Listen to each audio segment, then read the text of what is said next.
How to Raise a Criminal. Sitting in the dreary prison visitation room, I watched the other families share candy, chips, and Cokes from the vending machine, laughing and joking around as if they were dining at a lavish dining resort.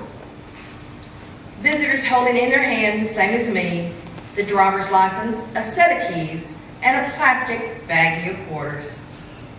The guard at the desk was genuinely kind and helpful, unlike the hard-nosed bitch who manned the security checkpoint. Her snide remarks about my baseball logo white t-shirt were totally uncalled for. Many guards were speaking so blatantly condescending to us that I remarked to the elderly woman behind us, "Do they think we're the criminals?" Heading to my assigned table and glancing across the room, I caught his eye and smiled ear to ear. Standing up with a huge smile and holding back my tears, I reached up to hug my son, a prison inmate. While many girls in my small town dreamed of getting married, having 2.5 kids, in the house with the white picket fence, I dreamed of saving the world from itself. Up the road from the 12 by 60 cracker box trailer that I grew up in was a row of refineries pumping out treacherous gases that smelled like vomit.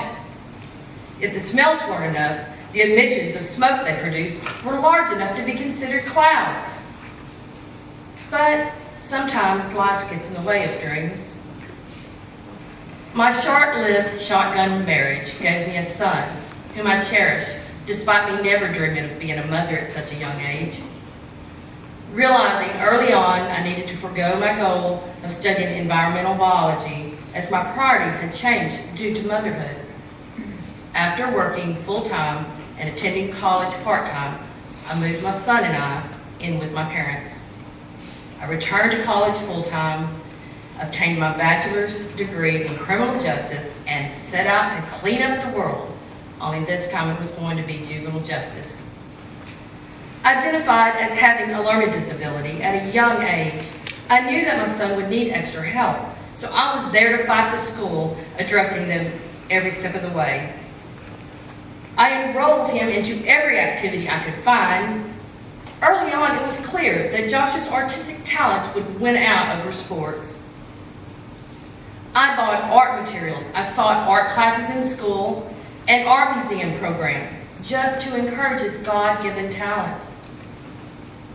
Josh's father loved him very much and proved what a great father he was while he was single. But once he married Satan, she always seemed to interfere in nourishing that relationship.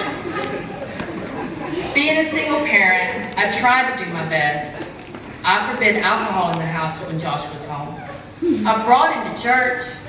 I had a chore chart for him. I made sure he wasn't spoiled. I refused to lavish him at birthdays and Christmas so he'd appreciate all the things he had. I read to him at night. I helped him study every afternoon because he struggled due to his learning disability. His favorite book was Stories of Little Bear.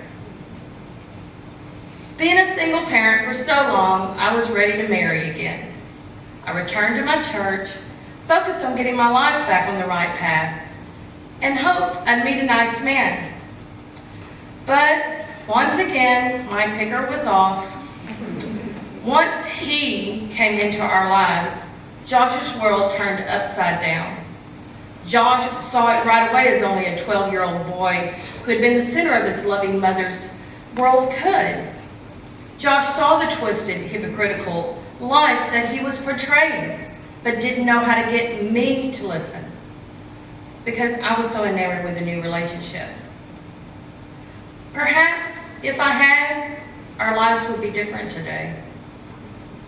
By my second divorce, Josh had already been in and out of trouble, and as much as I loved my son, his criminal behavior had become a thorn in my career. I tried helping him after the divorce, but it seemed Josh was already on a destructive path, refusing to hear my pleas. Crying myself to sleep on numerous occasions, asking God why. Why? Why was this happening to me? I didn't dream of being a mother, but once it was given to me, I put my heart and soul into it to give him every opportunity to succeed.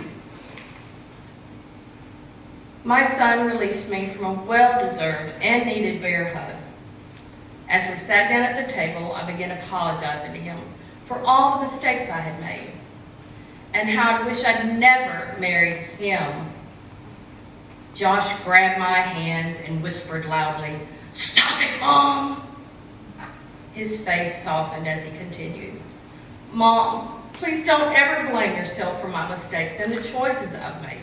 You did everything right. You taught me right from wrong. You were always there for me, and you were the best mother a son could ever have.